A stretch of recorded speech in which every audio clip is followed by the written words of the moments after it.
Annyeonghaseyo. That means hello formally in Korean. You know, I got to do my K-drama stuff. My Yeah. name is Kristen, aka Blerd Sunbae, and I am here yet again with an amazing group of guys. It is MCM today, but not in the typical way that you would think. It is the Men's Creator Monday. I gotta get a soundboard, but you know we clapping it up. Yeah. We clapping it up. We clapping it up. So thank you all for being here, especially at this time of night. I know I got my coffee. You know, I'm a little crazy out here. Look, but you know we gonna push through it. We got it. I'm energized. I love it. So if you all could introduce yourselves in the best way, you know, that you would like people to know you. And also, as an extra little layer to that, let us know why you go by that name. For example, Blerd Sunbae, Black Nerd. Sunbae is the Korean equivalent to senpai. That's my part.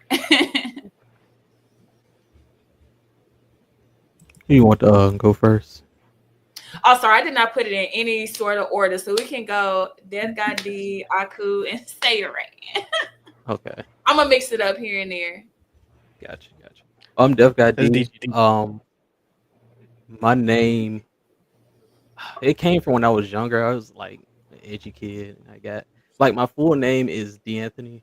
If you take out like a few of the letters, you get Def, and I just put guy and D. Like people call me D. I'm a streamer, YouTuber, graphic designer.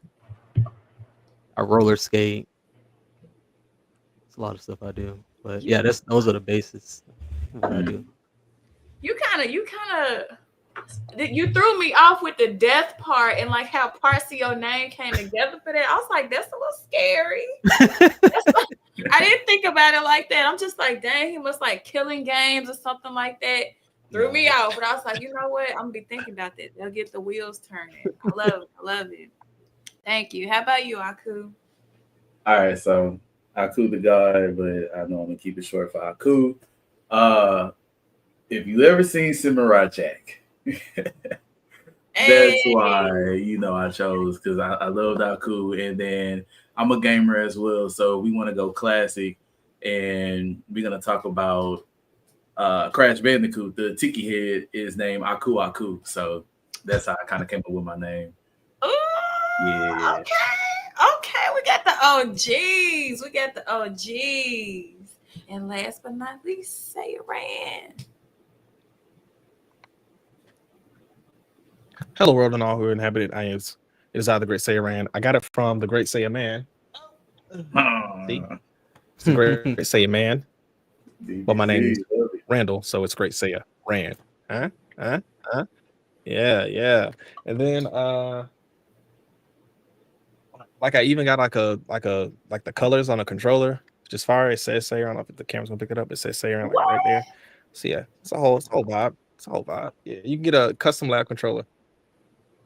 Get into it. Oh. You know, it's crazy because like I do play a lot of anime games, but now I play a lot of Pokemon stuff. So did it really fit out? They call me Pokerain. They call me Pokerain in other circles. So yeah, happy to be here. Hope everyone's having a fantastic night. Oh yeah, for sure.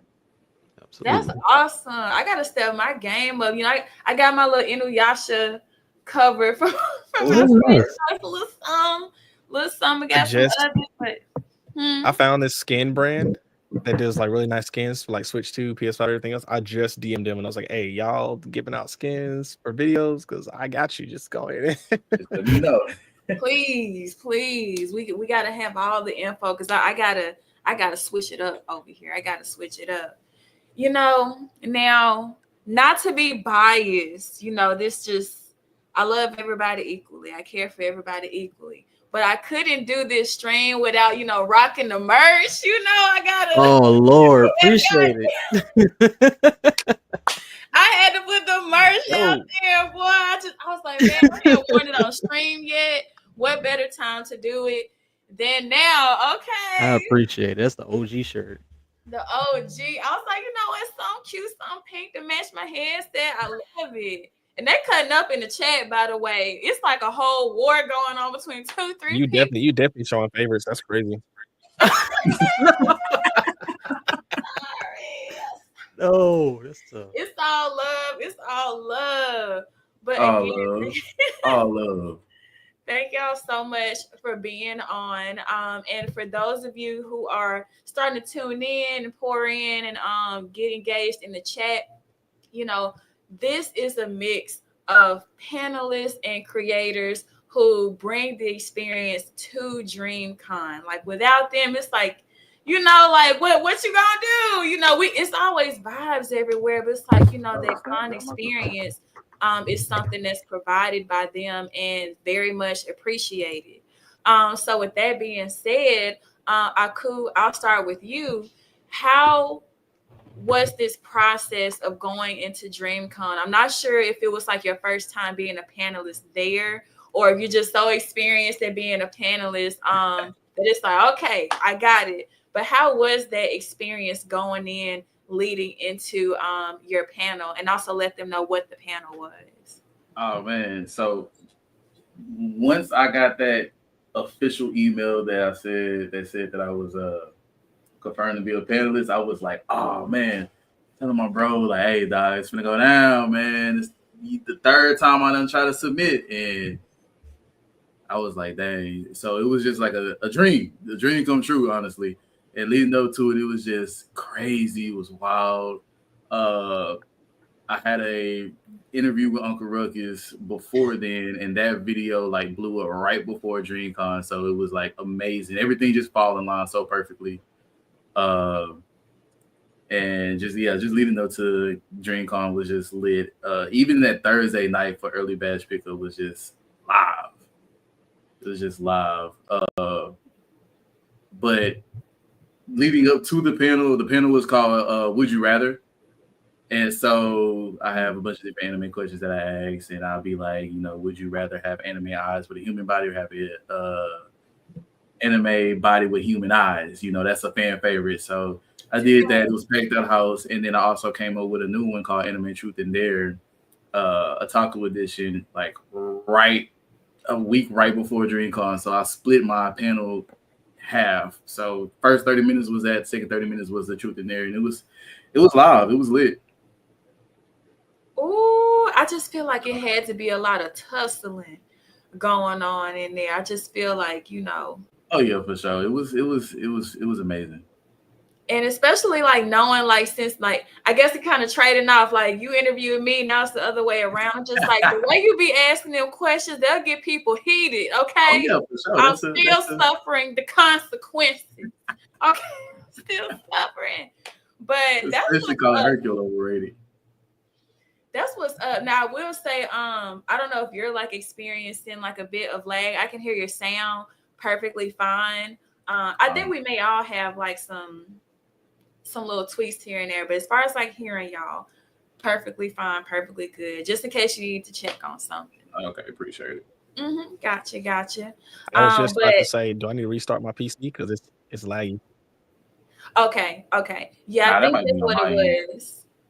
I see. Yours is fine. So it might just be kind of the balance in everything or something. It might. StreamYard, come on. We can do this. Okay. Now, Sayran, with you coming in the creators program, I've seen it like you built your brand up so well, and like you've gone to different cons in that similar light. Was this your first time being a creator in the program at DreamCon? And also like, yeah, so how this did was that feel? No, you're good. Sorry. Yeah, this is their first year doing it, so it was really cool. The application process was long. And I really didn't, it was actually on a whim, which is crazy because that's how I got involved with I work with Pokemon too. It's one of the major brands I work with, but that was on a whim when I started working with them. So I always tell people just like apply. You never know what's gonna happen. But it was really, really cool. Being able to like meet people like Afro Senju, being able to like shake Lean Cuisine's hand, to like be around people I saw, like I came up looking at and watching their content. And I've been in spaces where I have like a top 5 like content creators that I like try to have my content be similar to, because I like what they do.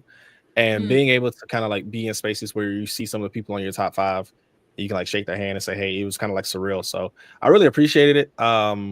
Everything from the basketball game to just like having a space where I can like edit, because I don't know if you guys pay attention. If you like see me in real time, I will make a video and I will run off and like edit it and post it, because if I don't do it right then, it's not getting posted.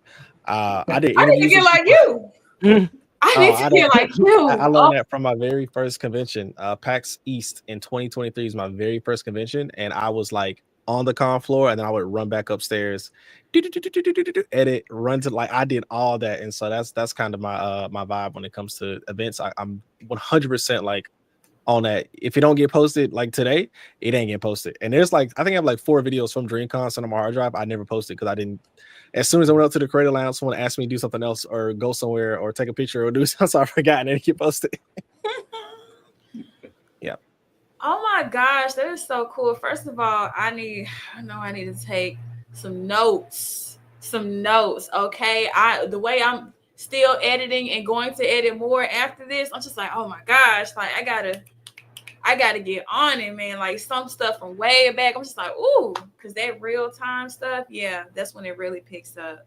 So, and you're right about this. Sometimes you just got to go for it, because that's the same thing I did last year for press. I was like, you know what? The worst that can happen is like, I'm gonna still go. You know, you can make your content and do press. You can do all of that stuff regardless. But you know, best thing that can happen is they give you a chance. And they definitely, like, you cannot doubt yourself. You can't. Like, you just, why not? You know, why not? So kudos to you for doing that. And that's crazy that like your first con ever was a couple years ago. Like I would have thought like you would have went way back with it. That is so crazy. You just have like so much experience, like or this well experienced. I wasn't even invited as a creator in 23. I won a giveaway for connect to someone. I won a giveaway, and that giveaway got me to PAX East. But I created content on it while I was there. And then the next year when I applied as a creator, they accepted me because they saw that I had already like created content on the event and they liked my content. So yeah, super, super crazy how that happened. Okay. Hey, you got. If I'm cutting you off, I'm sorry, because the lag. I don't mean to. Oh no, you're perfectly fine. I know how to roll with the punches. You are A-okay. Hey, I'm all good. It's just a cool, calm conversation either way. So, but I appreciate it. I appreciate it. Now, Death Guy D, for you, it's kind of like the best of both worlds. Not only is it your first time at DreamCon, but your first time being like in the YouTube Creator Lounge, like program area. So what was that like for you, as far as like being in that experience all together? Because I would have been overwhelmed. I don't know how you did it. So you gotta let us know what that feels like. So I already go to like a lot of cons already, and like the con part wasn't that bad, but the Creator Lounge thing, that was a little different for me because my homeboy Jump Over told me about it. I didn't even know they had a YouTube Creator Lounge going on. So we both signed up for it. We got in, and when I walked in there, I was like, dog, like it was like so many people in there, and like people that I used to see, like, you know, big time creators. And that's really where I met Saran in person. Like I've known him before, but I met him in there. And I saw another YouTuber I used to watch when I was younger, named Swoozy. He used to make like animated videos of different scenarios in his life. Like the one I remember specifically is like something about the Sims or something like that. But yeah, it was really nice in there. Like I took a lot of pictures, you know, saw some people. Like the next day I came back and took a lot of pictures of my cosplay. So it was dope. And I learned a few things from the panelists also. That is so crazy. I was literally just editing earlier this morning the part where you were talking about like meeting Swoozy, and I'm just like, the way I would binge the content is so crazy. It's so crazy. Y'all compliments in the chat. Compliments in the chat. Rolling. Okay. I love it. I love it. Y'all are so funny. But that's amazing, like to just go for it and just oof. Look, I know you said too, there was like a lot of like probably security needed, I think, for how many people were in there and just like all the big names. And it's nothing like seeing like your OG people. Like I feel like every year, somehow, somewhere, Hard Stop Lucas, for example, is like somewhere in the mix. And I'm just like, okay, stop, take a picture. You just gotta catch them. So just to be in that environment and just like learn things, and get your knowledge up just about more of what can come in your future. Like that's amazing. That's amazing. You're so funny. I keep reading the chat. Y'all are keep it coming. Now, as far as like how you balance everything, and Sarah, and I'm gonna start with you. How is it to balance going personally versus going as a part of like having your mission and like being on the creator mode? Like how do you do that? Is it like okay, it's crazy, okay, or I got this, I'm cool as a cucumber? Like how do you handle the balance of responsibilities while still being present as a con attendee? Yeah, so that's something I actually had to work on really intentionally this year. So typically when I go to a convention, it depends on the convention, but in my head, I try to make 7 like short form videos. I don't do long form. I really only do long form for Pokemon Worlds because it's such a big event. So this year I'm competing in, and this is their first Pokemon TCG Pocket like side event. So I'm gonna make a video out of that, and that's gonna be like the main part. But typically when I go to an event, it's like 7 short form pieces of content. If I'm going with friends, it's easy because like when I was at DreamCon, I ran into my boy Glide Forever. So me and Glide did an interview. I already had DM'd LG Himalayas. I already DM'd her and said, hey, let's do an interview. I had DM'd, I sent the email to some other people, didn't get something back, did get some stuff back. So I was able to kind of like meet with people and pre-plan to get like 7 high quality pieces of short form content out about the con, because that's my personal goal. But as for me, like being there in the moment, if I'm catching something super funny and super cool, I'll go ahead and record it and put a mental note to like make it into something else. For instance, every time I saw a cosplay, I made sure I adapt them up so I can do a dapping 10 out of 10 cosplays. Man. It's an easy, quick video to do, So that it's pre-planning really intentional pieces of content, which is typically my interviews. It's really fun stuff that's going to be in the moment. There's 10 out of 10 cosplays. It's something I always do because it's just easy stuff like that, trendy stuff like that.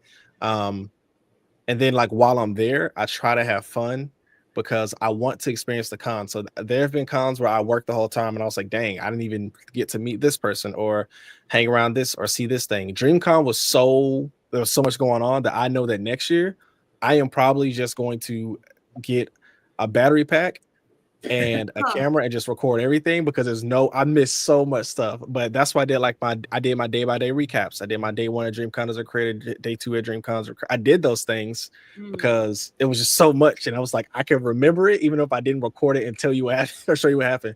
So it's a lot of pre-planning. It's the trendy stuff that TikTok loves and Instagram Reels loves, and then it's the more intentional stuff that shows off my ability to create content and have engaging and important conversations. Like with Hemi, we talked about being a Black woman in the content creation space. That's important to me because I want Black women to feel safe in my community, in my community, in the spaces that I enter into. So yeah. Okay. Look, bars. Because the way like no, I'm like over here like, okay, I'm gonna have to go back and be in my notebook, because I'm just like, I'll have like a certain plan, and then it's like a mix of like overwhelm, but then it's like a mixture of capture the moment. My camera was with me everywhere, so I know exactly what you're talking about. I learned my lesson. I have 4 camera batteries charged up, my phone live streaming, even though I got to figure out like, the live streaming with so many people there is you got to have your own separate Wi-Fi or something like. But we build the plane as we fly it. So the fact that you're able to like balance out like having like your core things, capture the moments, and there's still like more to come from there. kudos to you, because I would have been like, to an extent, I still am, but I'm just like, I'm here. I feel you. Now, Aku, for you and having your panel, Mhm.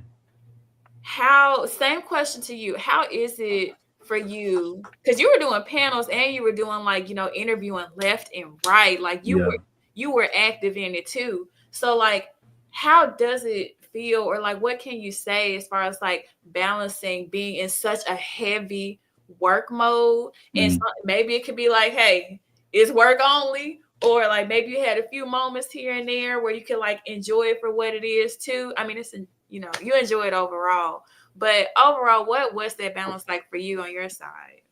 The balance was kind of easy for me because I had everything like planned out. Once I found that I was going to drink on, I literally like in my notes had everything planned out on what I'm gonna do, how I'm gonna do this. I had interviews planned out. I had everything planned out to the T.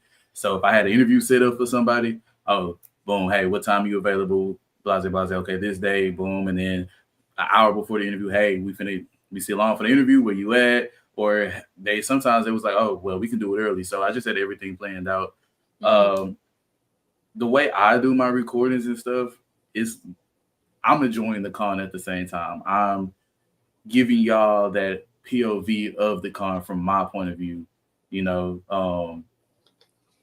just walking around. And shout out to my brothers, man. Shout out to them, because if it wasn't for them, I probably wouldn't be able to do a lot of this, because having my GoPro, them holding the other cameras, getting footages and stuff like that. So that also helps, having them working with me and us moving as a unit, as a team. So the balance is really easy for me, as far as because I got friends to help me out, my brothers, and just planning everything out correctly, man. Just having everything all the way planned out, I feel like helps balance everything. But every convention I go to, I know I'm going to experience it. It's really not work for me. Honestly, like it's work, but it's really not work. Like, because we're having fun, we're enjoying the con just like everybody else is. It's just that we're content creators with it, Ooh, okay. It's bar after bar after bar. Like honestly, like I mentioned, like sometimes like I'll have like a few like points, but then knowing myself, I'll be like so locked into like the points that it's like, okay, I gotta remember to stay present in the moment and pick up on like what people are saying. And I'm just like, okay, calm down, girl. I'm just like, okay, it's good. And it's very for lack of a better word, I guess like I meant reassuring to have that layout and that proper organization, so the weekend doesn't whisk by and it's like shoulda, coulda, woulda. So to balance that out, and I think you said like the panel was like not only earlier in the day, it was like packed out too. Yeah, it was like prime time showing that they gave me, and I was like, yes, I appreciate y'all so much for that. It was prime time, and it was packed out. Like DreamCon probably has, well, after Anime Matsuri now, but DreamCon had to be the biggest showing that I had at a panel.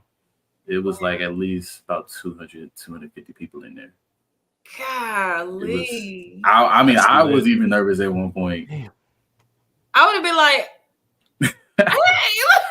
Nah, yeah, I was nervous a little at one point, man. My brother was like, hey, bro, we got it. I said, I know we got it, man, but it's just all these people just flooding in, bro. Like, God, how do I keep this composure? But just be yourself and just have fun with it. Well, kudos to you. I would have had to wear black because they would have just seen me sweat and had some type of been like the pastor at churches. I need a towel. Ooh, 200, and then even more from there from other cons. That's crazy. Yeah. That's crazy. Kudos to you for handling that. Appreciate very well. Now, Death Guy D, on your side, we were definitely talking about you yesterday in like the first time at DreamCon panel. Everybody already connected with you. Everybody getting litty in the city. All these cookouts and party organizations left and right on top of the YouTube creator stuff. How it's like you got dual events going on at the same time as the con. I just feel like you have to have such a relaxed mindset to coordinate that, and also like be present and like take advantage of the resources and events at the con. So take us inside your mind as far as like how that was with balance and like, you know, coordinating all of this stuff, getting access to the resources and programs, and just being there present overall. So I'm kind of good at like impromptu planning. So a lot of the stuff I did, it kind of wasn't planned. It was really just playing it by ear. So the house parties that that started like the first one started out without me because I was like at the skating event, but the other two I coordinated with everybody to like get that set up. You know, started inviting people out, texting them and stuff like that. And I always made a plan to like leave the con around like 5 or 6 if it's like not a panel I'm trying to go to. Mm. So it really wasn't much planning to it. I was just playing it by ear really, and just really got lucky that I was able to do all of it. Okay. Because I was like, did y'all say it was 50 people up in that mud? I need my invite next year. I got you. Oh, man. I didn't get invited to nothing. Not a Hey, dang thing. That's crazy. Nothing, huh, That's nut. Okay. Left us out. Listen, he always on the move. I'm Hey, saying, I was always on the like, move. where the function? That's what I'm talking about. That's what I'm talking about. And I guess like a quick follow-up after that is what is the highlight within the YouTube creators area that you got out of there? I know you mentioned like Swoozy and you know some other like moments to capture. Was there like, and you just, I guess you and Sayran both were like in that area too, but like understanding how it came together. Like, was there a bit of content creation going on? Was there like a sit and chat, almost like a mini panel style going on? Like, what was the area like from that sense? It was like a mini panel talking about how to grow your channel and what works for your channel. They spoke on to follow things that you like but make it different, like make it unique. Like say you're doing a toy unboxing. How can you make that different? Are you gonna do a toy unboxing blindfold or something like that? Just something different enough to where you still like it, but it still catches the viewer's eyes. Mm. So I really did enjoy that panel because I did learn a few things that they talked about, especially with gaming. Like you can all play the same game, but you have to be different about like your personality has to be different. Yeah, that's what sells it. That really is what sells it. Even one of the people from yesterday, she was like, I just sit there and don't say nothing. Because you be locked Oh, no. in. It's like, Yeah, facts. is the screen still on? It's still playing. I don't know how they do it. And Sayran, was it the same for you as far as like capturing like different panels in the room or different like, you know, were there other types of collaborations going on there as well? So, yes. So the panel work was cool, but being able to meet like people like D, I met I know her real name and I can't remember her creator name. It's escaping right now. But I met names out. Betty. I met Betty Nix. Okay. I met Betty Nix and we had a cool conversation. And just different creators I was able to meet and be around and have conversations with them about their content and things like Betty works with AMD, so we started having a conversation about like how I need to get plugged in with AMD, PC builds, things like that.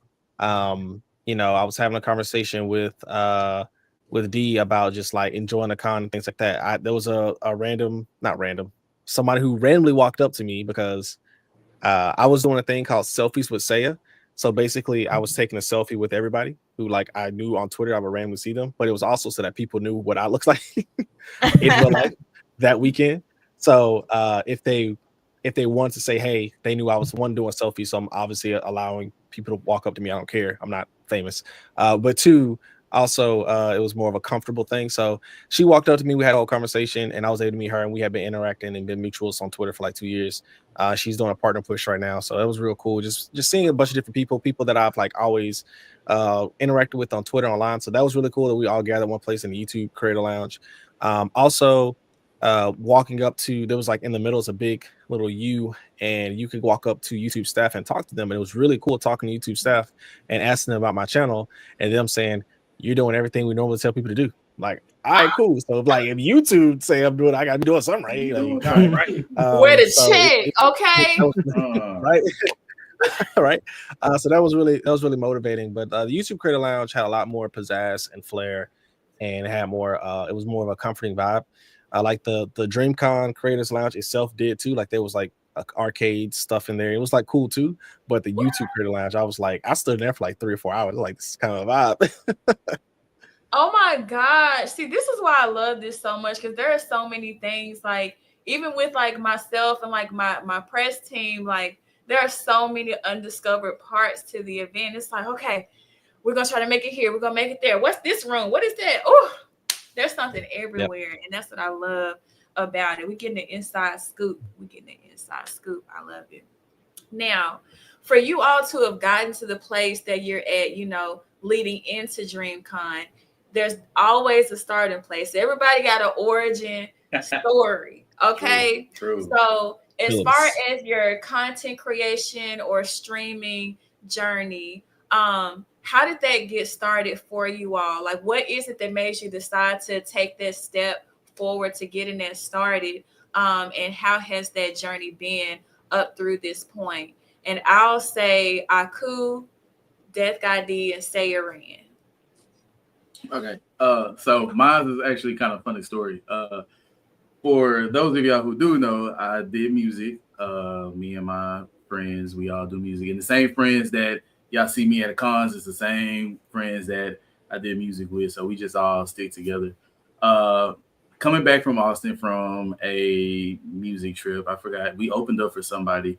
And we're you talking back. About music? Yeah. Music. I was like, he's talking about production. He's talking about he in a band. Oh yeah. Music. I got a little group, so we like a little group. It's called BVR, which stands for Bud Value Ranch Records. Yeah. Go check them out. Okay, I'm going to interrupt you. Nah, you're good. So from coming back, I end up eating something and I end up catching food poisoning. So I'm at home sick on my deathbed. I'm dying. I'm calling my dad and I'm like, yo, Pops, this is it. I'm gone. I'm gone, bro. I'm gone, man. I love you, dog. I love you. Oh, no. And I was on YouTube. I had no energy. I was just on YouTube, and this guy, Mr. Right Way, and he does collections and all this other stuff. And then I ran into somebody else, and his thing is all about Nintendo. And I was like looking around my room, and I'm like, I have every system in here. Like, why not stream?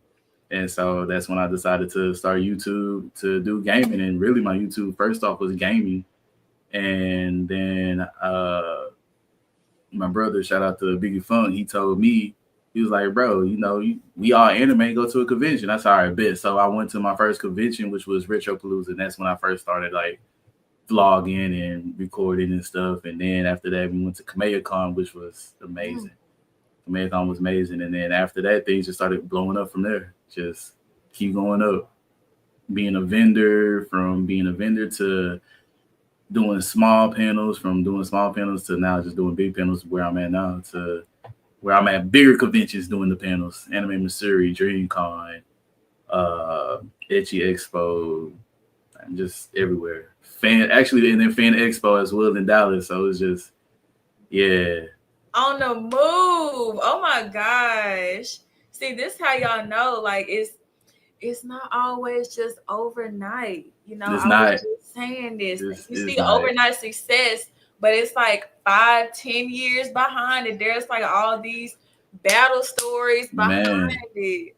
All these great things building up. At one point I was like, I'm finna stop this, because only people that was watching my videos was like family members and friends, and I was like, man, what's the point? Like, I'm just gonna go ahead and stop it.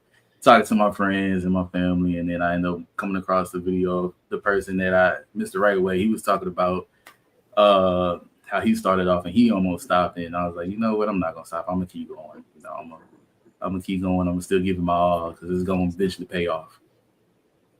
And honestly, I'm just doing this for fun. It really, like, at the end of the day, it's just all about fun. Like, I never went into this with a mindset of I'm gonna get big and I'm gonna make money off of it. And nah, it's just did it for fun, and it still is fun. And that's where it starts. That's where it's like, if you're not enjoying yourself, it's gonna be a miserable journey. It really is. Oh, they in the chat. You gotta love what you do. I've been at all of them. I've been at all of them, bro. Edgy Expo, SumiCon, almost every goddamn 18 and up convention you name, I've probably been to. I don't think I've ever been to one, but there's one coming up later this year, so that might be my first one I'm going to. It's literally down the street from me, so I'm gonna scope the scenery out. It's a different vibe. It's a different vibe. So go ahead and get ready for it. It's a different vibe. I was like, I don't even know if I can do press coverage when ain't no coverage going on. No. But I'm gonna enjoy the vibes. But that's what's you need to put that in the chat. You know, put the name of the group in the chat. All the resources we need this so we can highlight it. Everybody can support. I got you. Love it. How you do that? I don't even know how to do that. I forgot what order I said. I think I said Death God D and Say Iran. I think I did. Okay. So tell us about your journey. DGD definitely next. Okay, cool. So my content creator journey started in high school. I was in my senior year. Me and my friends, we would play games every day, and we found out like the PS4 had this editing software, and you could upload your videos up there. I was like, oh, that's dope. We can, be like Vanoss. Like, we all watch Vanoss, Dashie, Markiplier, all the, big YouTubers. And we made a bet. We said, whoever gets 100 subscribers before we graduate, wins the bet. And I end up blowing up from a YouTube video I made like a long time ago. Drake made this song called Hotline Bling. Yeah. And I edited this video of SpongeBob dancing to the video. And I got like 500K views, and I had instantly just got like 600 subscribers. I was like, what the fuck? I came back to school. They were like, "Yeah, what did you do?" I'm like, I don't know, man. I just made a video, and ever since then, I've been holding on to that, like just going forward, making meme videos sometimes, and like doing gaming videos. And it like just that one moment made me keep going in the content creator world. Like eventually, I want to say when I graduated college in 2020, I started doing live streams. I played Kingdom Hearts for the first time. Like I played every single game. I'm doing on, that now. The hardest difficulty, and I was on YouTube just like thriving. Like I had people coming in, like regulars coming in, and eventually I moved the streams over to Twitch, and it was still like pretty decent. But I feel like YouTube had a different feel. Like even though Twitch has like more of a financial gain, but YouTube just had a better community in my opinion. Thank you. I feel the same way. Really. And that's where I am now. That's what's see, I gotta lock in more. That's why I'm glad like this streams to multiple areas, because like I'm getting more into like the YouTube side. Twitch has been easier for me, but it's like I gotta lock in, put that work in with YouTube too. I got to, because once you get a good foundation on there, oh yeah, it's up. Oh, that's that RIP to old YouTube, the one without the ads. Thanks, man. Oh my God. A thing of the past. Nah, go ahead and get that premium. Go ahead and get that premium. They might pull it out of my pocket one day. They might. We'll see. One of these days. Tripping. Premium is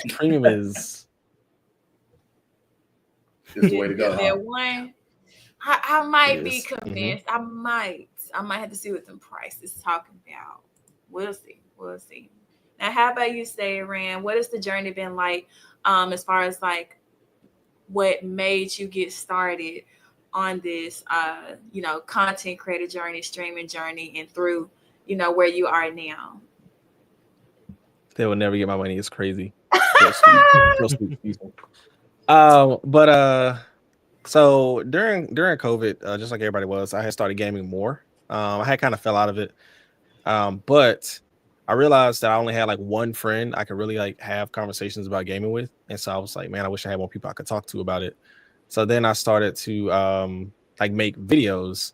And at the time I was like really into Apex Legends. I still am. Apex Legends is like my comfort game. I tell people that and they always look at me like I'm crazy. But like it is a comforting game because that's my channel started off with just me playing Apex Legends. I was playing Apex Legends and I was doing a video every Monday, Wednesday, and Friday playing Apex Legends. But it was taking so much time because I'm not the best at Apex Legends. And instead of just being creative with the content, I thought people just wanted to see me win all the time. No, I'm not. It's Timmy. But because it took me so long to like uh, get wins, I would like be gaming all day, and then I would not be kind of taking care of everything else to take care of. So I had to slow down, figure out a different avenue. So I was like, okay, I'm gonna do Apex on Mondays. I'm gonna do Demon Slayer Hero Comic Chronicles on Wednesdays, and I'm gonna do like a random video on Fridays. So that was like there was a kart racer called I forgot what it's called, but it's like a Korean kart racer that like plays like Mario Kart, but it isn't. So I made a video on that. And then like there was Mario Kart Tour. I played it on my iPad. I made a video. Like so I would do like different things. But those Friday videos were more fun and they were more consistently like me showing my personality instead of me trying to win and Hino Comic Chronicles ranked. I'm not the best player. But so instead of me trying to do stuff like that, I was actually just like leaning into games and things that interested me around gaming. And so then I kind of switched to being variety and doing reviews. And then I had a conversation with like a YouTube coach who's also a friend of mine. So yeah. And he in the conversation we had, he was like, you're really good at commentary. Like your videos doesn't always have to be a review because that means you have to play the game and then beat in 2 or 3 days and script and edit a video when you could really just have a commentary. So I was doing it. I would like take off on Fridays. Like for instance, when Final Fantasy 16 came out, I took off on that Friday and I played the game all weekend and then I made a video on it. But that catches up with you. And as much as I love YouTube, it is a grind. And so I switched to commentary where I don't have to get a video out immediately because my angles, my perspectives, my stories, those things are more interesting than me telling you whether or not you should buy a game. Do I still do reviews? All the time. I am a review guy. You be locked in. Like Donkey Kong Bonanza, I didn't want to do a review because it reviewed so well and there was no I'm playing that right now. It's fire. There was no is it not like with Tears of the Kingdom we knew it was gonna be a good game, but it was their first $70 game, so I can have that angle, which is the angle I took. But Donkey Kong, so now I have to come with a different angle and to create a video on it because I do want to cover the game.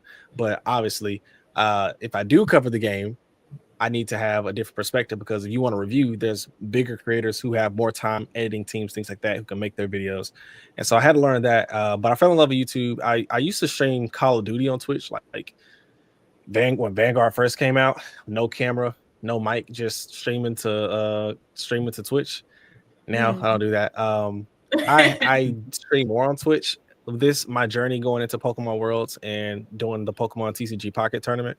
I am probably going to stream like every day in August leading up to it.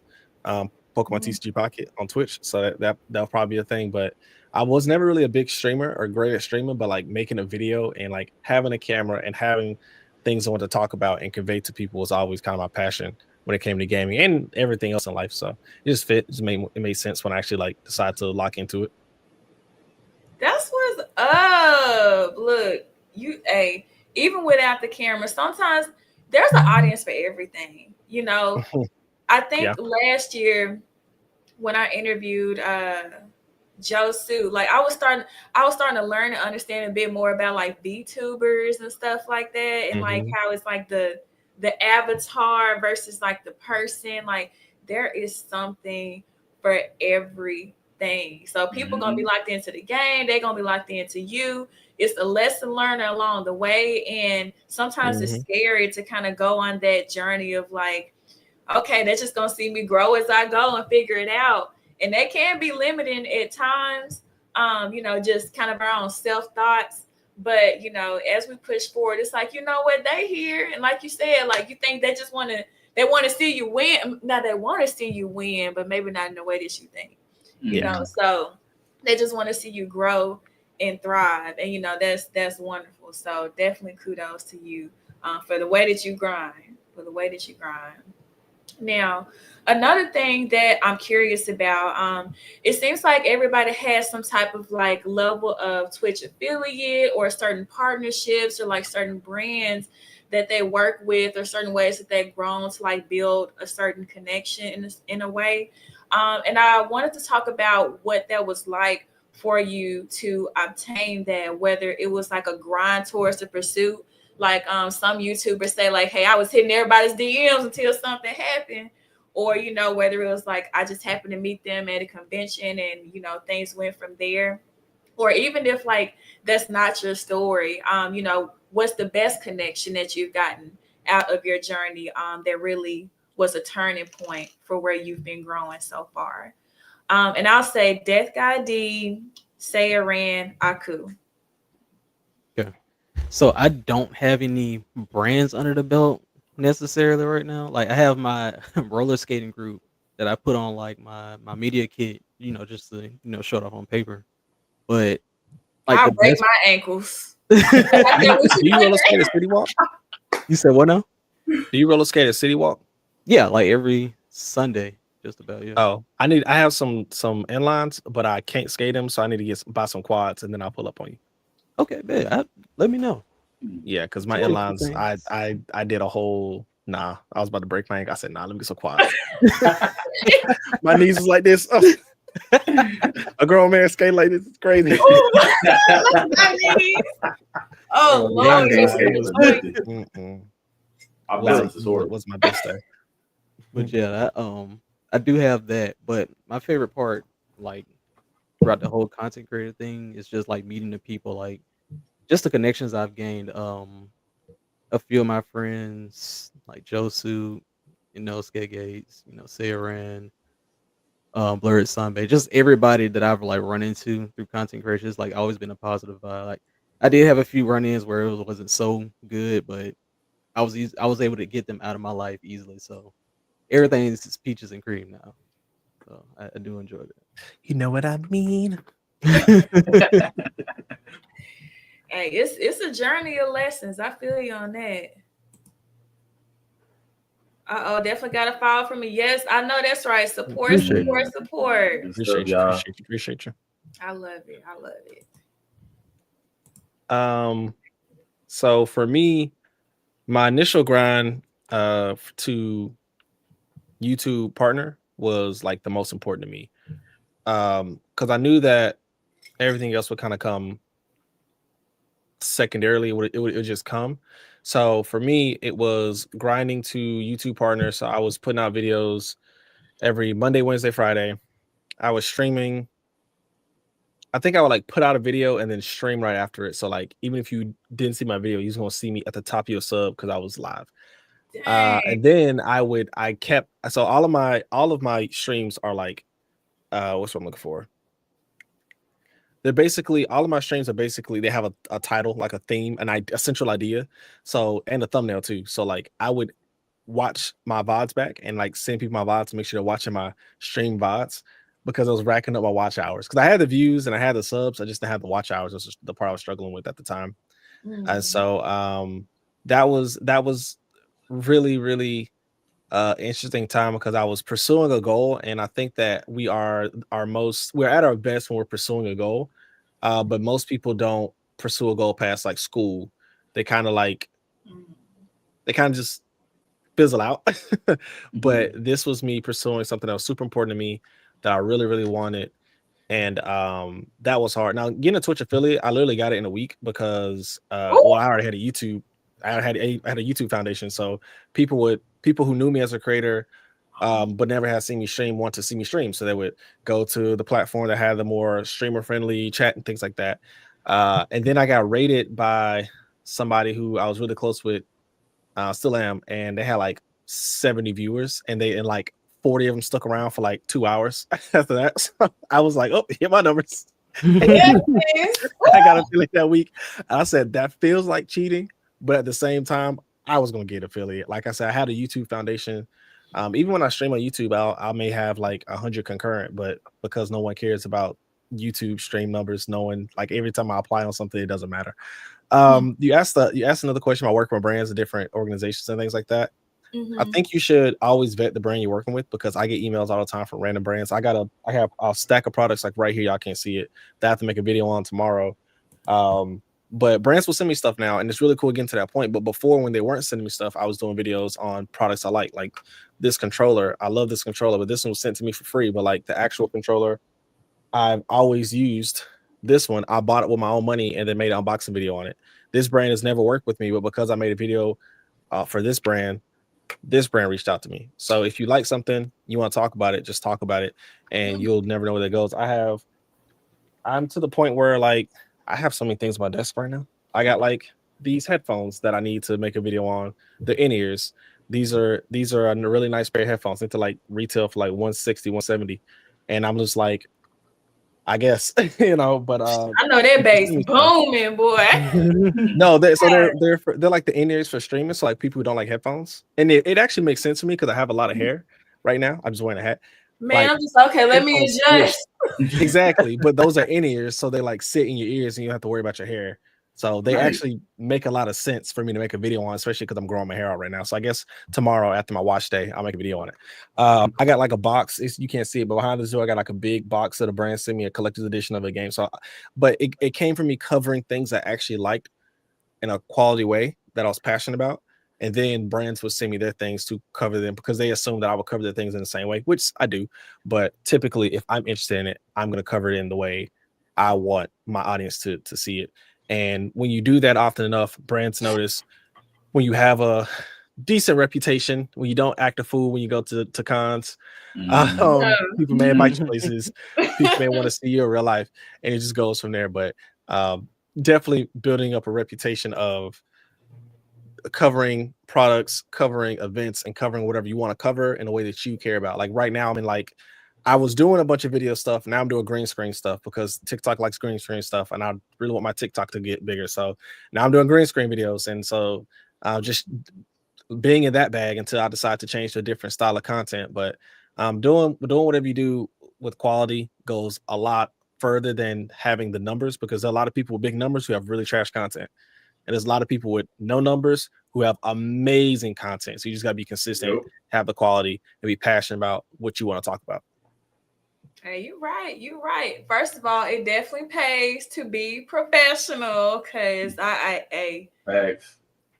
know we can tend to have some certain types of moments. We know what the moments are called, and it's like, all right, let's get to base. Let's get to base. And I also see somebody asked a good question. I've been kind of curious about that too. What do you do with the items like after you're done, like, reviewing Stuck in my them? closet. Oh, I was like, you do a giveaway, like. So in my closet. I'm a Corsair ambassador, and I'm not gonna say the name of the brand, but a really popular headphones brand sent me some headphones. These are my Corsair headphones. I actually really like them, but they sent me some headphones, and these are $300 headphones. But I'm a Corsair ambassador. I'm contracted with them. This other brand sent me another pair of $300 headphones. I was like, I can't even make a video on these, but I felt bad because they sent it to me. So I'm just like, they sent me 2 pairs. So I gave a pair to my best friend. Patrick. I gave a pair to Patrick. Oh, yeah. So I gave a pair to Patrick. And I was like, enjoy League of Legends. Shout out, Pat. And the other pair just sit in a box. I'm like, I can't make a video on these. I will avoid an existing contract. I'm not going to mess it up. So, dang. Ooh, conflict of interest. I feel you. She emailed me today. She's like, just a reminder, the embargo's up tomorrow. And I'm like, they're like, give it back. Like, if you want it back, I'll send it back. But hey, if they don't want it back, hey, just I might have to chat you later. If you don't need, just saying. Everybody getting inspired in the chat. Some of them ready to get started.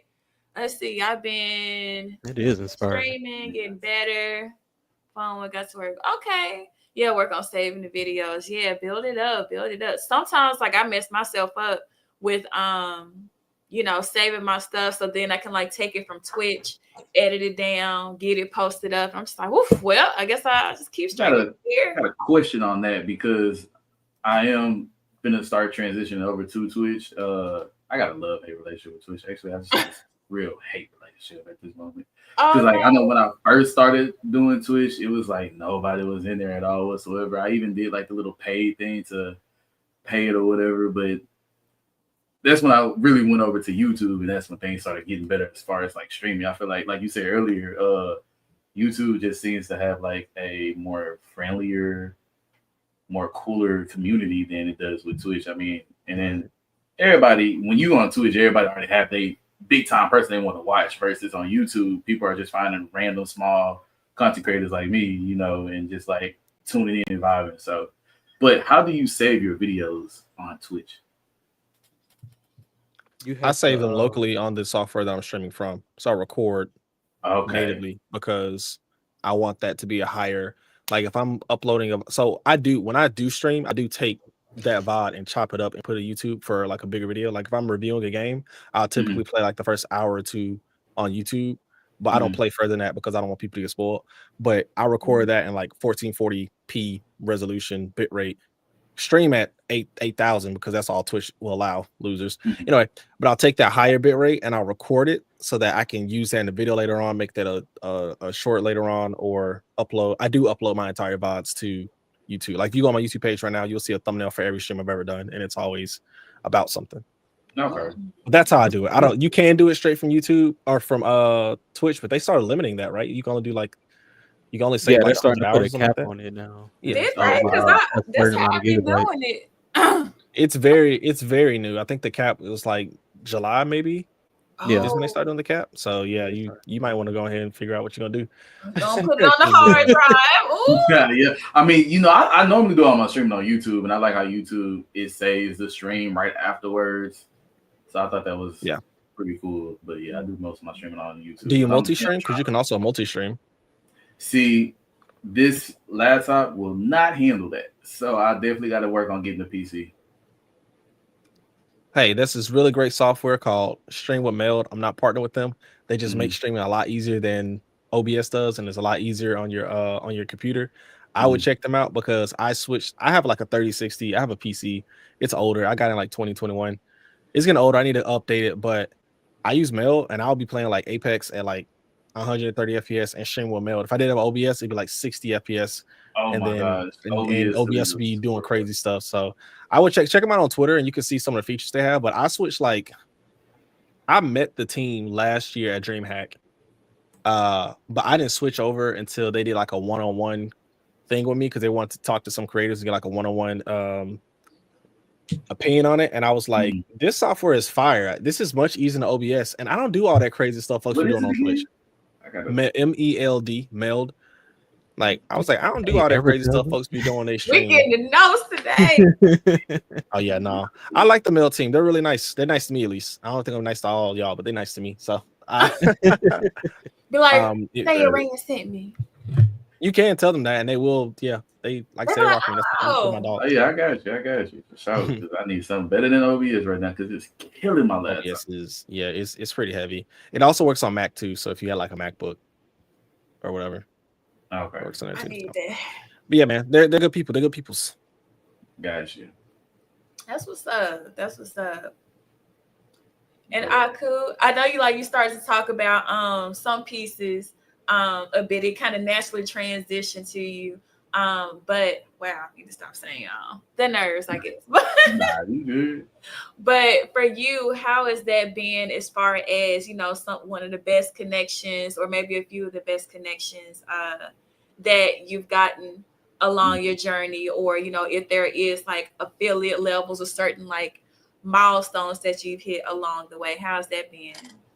I don't have no affiliate or partnership just yet. So yeah, just yet. It's gonna come. Really, it's just the connections that I made with a lot of CEOs of some of the conventions, like was it WeebCon? Yeah, WeebCon in Dallas. I don't know if you heard of that. I ran into him, the CEO, at a different convention when I was first hosting a panel, and linked up with him. He gave me some tips and tricks on like what I can do to do things better as far as interviewing people. Who else I met? The CEO of V1 Tech. I know y'all know that one because they every convention. Yeah, so I interviewed him. I'm a people person when I go out to conventions because we all at a convention we all like anime, so it's easier to talk to people there. So making those connections and those networks is really helped me out, especially because they give you like tips. They give you these tricks like, hey, if you do this, it does, it's better for you. If you do that, it would boost up your streams or it'll boost this up. It'll bring more people to your channel. Yeah, I'm just trying to think of everything right now. I know it's like you're growing, and it's like there's so much experience to like pack into like a short phrase. But I think the best connections is not the ones that, to me, it's not the CEOs, it's not the big name time people. I feel like the best connections are the cosplayers, the people that you meet, the people that you meet along the way, because a lot of them became friends. Like I can literally call them like, that's my friend right there. Like that's my homie, that's my dog, that's my bro, X, Y, and Z. I feel like those are the best connections because you don't know what people know,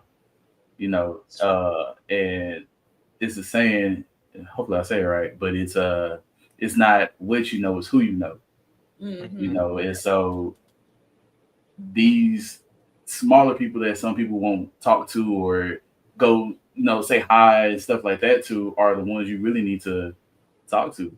If you want to build your channel and stuff like that, personally, me, I feel like that face-to-face interaction is the best way to do it.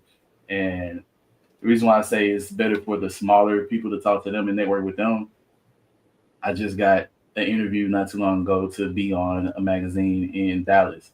And somebody recommended me, and they was like, yeah, one of your friends, recommended you, and we looked at your content and we like what you do. And I was like, oh, man, I appreciate it. So it's the network is good, and you always make friends when you're doing that. But I say the best thing for networking is just getting to know everybody and just becoming friends with people. Like I have con friends I can call right now. They're like, oh, what's up, bro?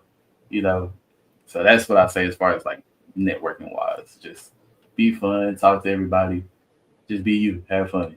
I don't really try to go for like the big time people. Now it's coming to my head. Speaking of networking, let us know. I'm planning on trying to get Frieza's voice actor and Uncle Rugged's voice actor together because a lot of people on my yeah. Oh my god! Oh, I didn't see that. They gonna be saying you left and right. Like a lot of people on my TikTok has been going crazy. Y'all. They like, man, when are you gonna get them two together? I say whenever I get them in the same con together, man. Like they all over the place. Yeah. They want them together. A lot of people on my TikTok, a lot of people on my YouTube, because a video from his went viral and then it's just went up from there, and now everybody's like, bro, you need to get him and Frieza together and do something. So I'm like, you know what? If that's what y'all want to see, guess what? I'm gonna do it. I'm here for the foolishness. I'm here for it. I love it. Stephanie the Dollar, the voice actor of Kid Goku. She's an amazing person. Talk to her. She followed me. She reposts my stuff. So when you doing networking, you never know who you meet. You never know that one person gonna lead you to your big road. So yeah, I know I kind of went all over the place. My bad, but no, you're fine. Like these are your highlights, okay? Yeah. Hey, you got to be the one to do it. So that's and it's like you realize more things about yourself as you keep going. So it's like, dang, I did do okay. Yeah. So it happens like that. I get it. Now, like I mentioned before, this hour went by very fast. Oh, snap. I feel like it could have been darn near 2 hours, but it's 10 o'clock. I got to be respectful of everybody's time. But one thing that I always like to end on is asking a question about any feedback that you all have, especially from your perspectives, being involved as creators and panelists and like having those different, perspectives from making the event what it is, and be as openly expressive as you want to. I feel like the only person with limitations is me because I'm on my mama's internet. And so, right. So, but y'all express yourself however you want to. And I'll say Death Guy D, Aku, and Sayaran. Okay. So just like a general explanation of like feedback on content creation, or Yeah, so kind of dual answers maybe. So feedback as far as like, your journeys as content creators, but also feedback on the con as well. okay. Especially since y'all have like y'all been to several different cons at this point. Mhm. Okay. For content creation, I would say go in with like a very clear mindset of what you want out of it, because some people can get lost in, oh, I got to be the next Kai Cenat, or I got to make money off this, or I got to do this, this, and that. It's like go in and have a plan. Like you see what inspired you, go based off that, and then let it branch out. Like I started just from games, and out of nowhere, I started doing IRL streams. Started doing roller skating streams. I started just, just doing different types of things, like just being creative about it. I did get lost at one point in the midst of it when I moved over to Twitch. I was like, oh, I need all the subs, I need the bits and stuff like that. But it doesn't have to be like that. And I just started incorporating like prior knowledge into my streams. Like I hosted a Killer Instinct tournament one time. I Oh, got I got doxxed dang. the beginning of it. Like they shut my internet down for like 10 minutes, and I was like, okay, I'm a panic, but we're gonna get this stream back rolling. Eventually we did, and we had like loads of people. Like we had the entire Killer Instinct community in there, because it's pretty much a dead fighting game, but it's like a few people keeping it alive. But we had everybody in there, everybody had a good time, some good fights.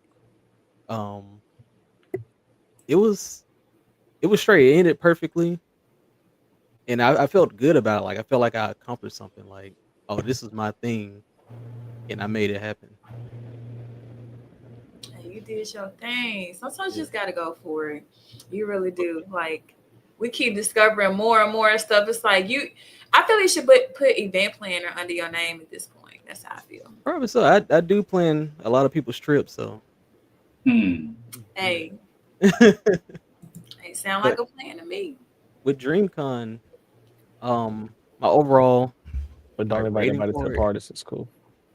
I would I would give it a 7 out of 10, because I had intentions of like going to, like, my main thing was the panels and like meeting up with friends. I did meet up with all my friends, and I was satisfied with it. But the panels, I didn't understand how early you had to be there to get in the panels. So every panel I Ooh, wanted to go to, I was locked out the door, or it was just too many damn people in there. I was like, you gotta wait I two can't make it to hours. shit. Uh, I couldn't make it to so, nothing, bro. can I tell a funny story about that? Yeah. Yeah. As creators, they gave us access to the premium line or whatever, to where you can like skip the line. I still got into like 2 panels, bro. I was like, bro, what? Like Oh I thought we man. was like, we all thought we was good, because we was like, oh, we got creator passes, like we're good. This is like the highest level pass, like it's like premium and creator, like they're the same level pass unless you staff. Like you should be able to just slide in. No, absolutely not. We were devastated. Like I thought I was gonna be able to see Meg just off the strength of the badge, and it was like, nah. I was like, all right, cool. My You got bad. that much power, buddy. Bad for you. The thing sold out in 4 seconds, brother. I was like, Man. yo, Damn. I can't see Meg. That and the RSVP system, like it's been tough to navigate for like, from my experience, darn near every year, just kind of sifting through like what Yeah. what's proper for each level and how to manage that. And just like we were talking about yesterday, it takes, sometimes they grow past like a certain level of management, which is like a good problem to have, but it's like, okay, let's catch it up and then reorder from there. But hey, that's just my little 2 cents. But all right, let me not interrupt no more. Am I next? Or is Aku? I think I said Aku and Okay, then yeah. you. Okay, yeah. What was the first one? I just remember the feedback for the convention. Oh no, you're good. So it's basically, what is your feedback that you would offer to people as a panelist content creator? And also, what is your feedback about the con itself, about DreamCon in general? And I will also add that we're getting a question about networking advice. So, however you want to mix it, yeah. Cool. What was the question again? Is there a way you can pull it back up for the? Yeah. So what's a tip or two that would be different? Honestly, a tip or two. Just be yourself. Just be yourself. Don't be nervous. They're people just like you are. Everybody is just like you. The best thing I can say is if y'all at an anime convention, if you at any convention, it's easier to go talk to them because it's y'all there. Y'all both like anime. So you can be like, oh, hey, you seen this season of whatever? And then they'll be like, oh, yeah. And then boom, boom, boom. You start talking to them. You get the networking. And y'all became best of friends right then and there in that moment. So just be yourself. Don't be nervous. Go up to talk to people, stuff like that. Now, in life in general, that's difficult. Life is, that's difficult because, you got so many people out there. Some people don't want you to talk to them. Some people don't want you to come up to them. But just continue to be genuine and be a good person. And that's just how I take it as far as networking in life in general. Just be a good person, be yourself, and do that. Anybody else want to say anything on that? Treat people like they're human. I swear. Mm-hmm. I've had conversations with like amazing big time creators, had no idea who they were. But they remember me because I just talked to them like they were a normal person, but like I just didn't actually know who they were. Yeah. I remember I was talking to this girl last year at Pokemon World. She's got like 15 million subscribers. Everyone knows who she is. Folks are swarming her. We're in the creator lounge, and they fed us. So we're eating sushi. And I was like, oh, that's a fire tattoo. I have a sleeve as well. And I showed her my sleeve. And she showed me her sleeve. And we started talking about tattoos and like keeping them moisturized in the Hawaii sun, going in Hawaii. And like everybody was like, he's talking to her like she's the normal. I was like, who is this? I didn't realize for like 2 or 3 weeks later. But if you just be normal and just talk to people, like you can make a friend. Yeah, that's it. Just be normal, talk to people. Like you said, treat them like a person, man. That's really what they want at the end of the day. Like a lot of them don't. Yeah, they know that they're, big time creators and stuff like that, but they really just want people to talk to them like a normal person, not just go up to them, ask for a picture and stuff like that. I'm pretty sure that definitely made her day, or her weekend there, because it's like I had a normal, genuine conversation with somebody. Oh, yeah. Yeah, I agree. Because it can get strange out here. Man, it can. It's change. Feedback for the con, honestly, I don't even. Panels ran smooth. I mean, they made sure people was out on time. I was there. I was actually there like about 20 minutes early for my panel. They made sure the other people got out of there on time. I mean, I personally, for this being my first DreamCon, I personally feel like they did almost everything right. The only issue is, and me and Def guy was talking about this a little earlier before stream, is the after parties, man. Like, can we? First off, why are we paying for the after party? We already done paid for parking to get there. We done paid for hotels. We done paid for XYZ. I mean, we had to pay for our badges as well with that, even though it was discounted, but still, like after party was sold out. And every unofficial after party you had to pay to get to as well. It was barely any free after party events to go to. And that's one thing when I go to a convention, I love to go to the after parties. I love just seeing people just be in a natural habitat, vibing out to some anime music, jamming and stuff like that. Yeah, they definitely gate the parties, man. I don't know why they gatekeep the parties, but they definitely did. But that's DreamCon. Next thing I need y'all to do for next year, please just make the party available for everybody. Make the party available for everybody. I think that would be good. Or I don't know, just do something about the party situation. I think that would be because I couldn't get none of the parties because I was like sold out. I was like, oh man. Security did a good job because I was trying to get in. They was like, nah, you ain't got the right badge. Hashtag make everybody party. Everybody goddamn party. Thanks. Everybody goddamn party. It's hard. Look, now I feel like I'm on both sides. Not just say this real quick. I feel like I'm on both sides because like I've been there before they had after parties. I've been there when they first started having them. And then after like a certain point, it was like a 2019 or 2021 where it got so crowded, and this might have been like when people started catching, you know. So, Yeah. and it was like people against the wall, like. I was like, maybe this is like people management or something. Like they gotta put a wall up, like a paywall. I don't know, but they were like, I know part of it is crowd control. Yeah, but man, like I don't know what it's gonna take like to have a proper balance between the two, but I at least feel like it's people involved, creators and panelists and such press, yeah, we should be able to, get first deals, not trying to, put myself up there. I'm just saying, Yeah. Anyway, that's my little 2 cents again. How about you, say Rand? So for the con, I think the one thing that was a lot was just there were so many overlapping events. It's a really good problem to have, but like I want to see Celebrity Dodgeball, but I knew that I had to be at a panel 2 hours early or an hour early to you know what I mean? So I think I like left Dodgeball so I could like go change clothes to be ready for the basketball game. But it was just so much jammed. And so I mean a lot of people's solution was like just don't sleep the entire weekend. And I was like, I don't work that way, buddy. I don't work that way, pal. So that was a solution that people talked about. I think that in addition to just being able to navigate the entire RSVP system a little bit better. The app was cool, but like the app had certain things that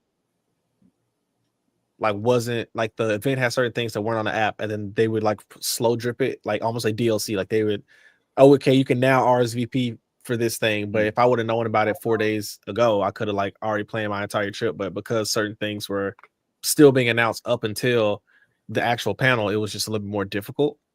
So I didn't like that. But all in all, I didn't have any like, as far as being a creator, they treat us well. If I go to a convention and they actually feed us, that's probably like top of the other thing. Because like when I go to PAX, will give you like energy drinks, but they don't feed you. So you'll have some Monster Energy or not, excuse me, Red Bull or whoever's their sponsor for the weekend. This past weekend it was Red Bull. Or this past year, excuse me. So you'll have you some Red Bull, but you're gonna be hungry. If you go to DreamHack, you'll have you some cookies and some tea and some lemonade. So you're gonna be hungry and tired. But but like at Pokemon, they give us breakfast and lunch, and it's like sushi, like local. It'll be like some really nice food. And at DreamCon, they also did the same thing with having like decent food. They had like tapas from some local spot, and they also had something else that was like fire. I forgot what it was. Then they gave us a drink voucher, so we had drinks. So I had me a little Jack and Coke, and I had me a whiskey sour. So DreamCon probably is like at the top as far as like creator hospitality, but it was also their first year doing it, and it was like us creators mixed in with like industry people, because it was an industry bag, but like industry people, so like people who like King Vader was in the room, and I was like, oh my god, so you would have the same people like that in there with content creators who, me, I'm still growing, and people who've been in the game for 10 years. So I think that's why maybe the room was a little bit more sophisticated as a green room. But like I said, Pokemon does the same thing, but they don't give me free drinks. They ain't give me no liquor. So I got ain't give me no Jack Yak. They give me that yak. So I so Jane comes at the top. Okay, look, I like having the inside know on like, and not everybody gets this perspective of like understanding, because there's so many different levels of involvement with the con that, there's different types of feedback that could come from it in different ways. So this is the first time I've had a segment like this where I'm getting the perspective from you all as like growing creators and anime lovers, gamers, skaters. I see the wrestling in the background. Somebody was talking about that earlier. I was like, we got all types of stuff going and popping.